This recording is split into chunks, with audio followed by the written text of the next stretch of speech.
नमस्कार, मैं हूं साक्षी शर्मा और आप देख रहे हैं ओएनजीसी यूपी उत्तराखंड। और आज बात होगी उस उड़ान की जिसकी गूंज लखनऊ से टोक्यो तक सुनाई दे रही है। मुख्यमंत्री योगी आदित्यनाथ जो पिछले 9 सालों से यूपी की धरती पर सुशासन का पहिया घुमा रहे थे, अब 7 समंदर पार एक नई क्रांति लाने निकल रहे हैं। 22 फरवरी से सीएम योगी सिंगापुर और जापान के दौरे पर हैं। ये कोई साधारण टूर नहीं है, बल्कि यूपी को $1 ट्रिलियन इकोनॉमी बनाने वाला पावन मिशन है। लेकिन राजनीति में जब तक वार पलटवार ना हो, बात पूरी नहीं होती।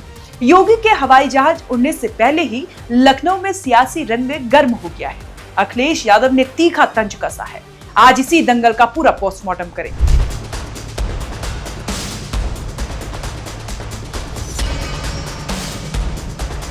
सपा मुखिया अखिलेश यादव ने योगी के इस दौरे को मनसुख पर्यटन करार दिया। अखिलेश ने सीधा हमला बोलते हुए कहा कि जापान जा ही रहे हैं तो क्योटो तो आइएगा, ताकि पता चले कि पीएम का संसदीय क्षेत्र काशी आखिर क्योटो क्यों नहीं बन पाया। अखिलेश यही नहीं रुके, उन्होंने इसे चला चली की बेला यानी विदाई का समय बता दिया। उनका कहना है कि जब कार्यकाल खत्म होने को है, तब जापान के अध्ययन से क्या हासिल होगा। क्या ये सिर्फ करीबियों का फायदा पहुंचाने वाला वनस्पति अध्ययन है? ये हमला आक्रामक है क्योंकि ये सीधे योगी की कार्यप्रणाली और बीजेपी के विकास मॉडल पर सवाल उठता है। और हमारे बुजुर्गों का अपमान हुआ है और जिन्होंने उनके साथ इस तरह का व्यवहार किया उनको पाप मिलेगा और पापी कहलाए जाएंगे। तो फिर सजा क्यों नहीं दिलवा रहे हैं? आखिर क्या वजह कि दोनों डिप्टी सीएम मिलकर के सजा नहीं दिला पा रहे हैं?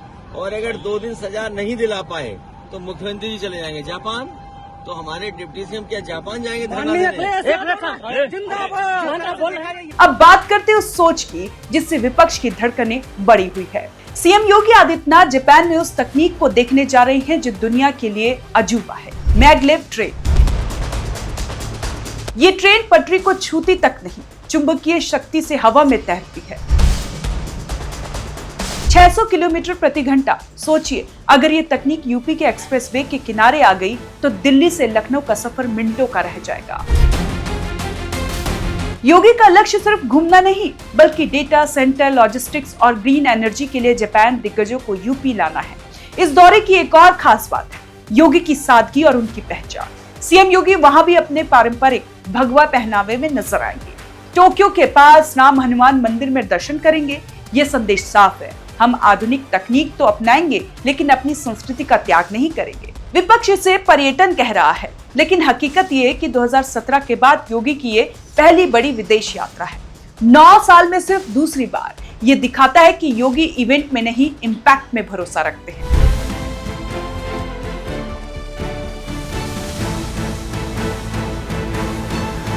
तो सवाल ये है कि क्या अखिलेश यादव का तंज सही है या फिर योगी आदित्यनाथ यूपी के लिए वो विजन लेकर आएंगे जो अगले 20 साल की तस्वीर बदल देगा। काशी को क्योटो बनाने की बहस अपनी जगह है, लेकिन यूपी में 600 की रफ्तार वाली ट्रेन का सपना देखना अपने आप में एक बड़ी छलांग है।